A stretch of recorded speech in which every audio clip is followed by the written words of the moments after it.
د ننګرهار ولایت په خیوي ولسوالۍ په عبدالخیلو سیمه کې د کانال ریاست له لورې په 200 جریبه ځمکه باندې د مالټو باغ جوړ شو. مسؤلین وایي چې په دې باغ نږدې 20 میلیونه افغانۍ لګښت راغلی چې 500 کسانو ته پکې د کار کولو زمینه برابره شوې ده.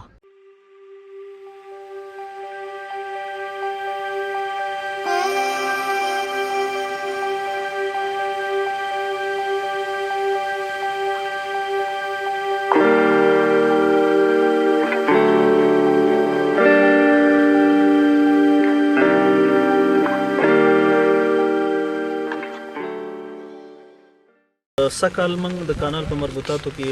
په مجموع کې تقریبا 5.5 جریبه ځمکه د مالټو پلان لرو چې په مختلفو ځایونو کې مختلفو ساحو ټولو فارمونو کې وکړو. دغه چې موږ او تاسو اوس پکې افتتاح وکړو قرار لرو دا د فارمیډي مربوط د عبدالخیلو د باغ په نامه باندې یادېږي چې دا تقریبا په مجموع کې 855 جریبه ځمکه ده او دا 855 جریبه ځمکې د جملې څخه څه هغه تسین تخریب کړی و چې اوس ورباندې کار شوی او هدا پورې روان دی چې هغه به ورغول شي او تقریبا موږ په پلان کې دلته لرو چې څه کم 1500 جریبه ځمکه دا مالټه باغ جوړ کړو چې په هغې کې ما 201 جریبه ځمکه په تېر کال کې کرلې ده او 200 جریبه ځمکه چې دا اوس تاسو حاضر افتتاح وشو انشاءالله دا اوس شروع شو نو 200 جریبه ځمکه به موږ اوس دلته کرو.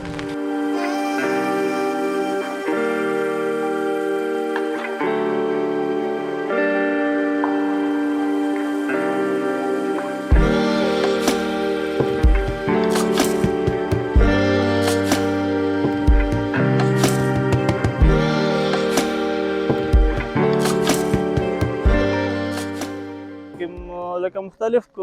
کارونه به کېدل. اوس چې د ننګرهار کانال ریاست لخوا پکې دغه باغ جوړېږي دې کې مالټه باغ راغی دې ترڅنګ زموږ د افغانستان ډېرې زیاتې دښتې دي او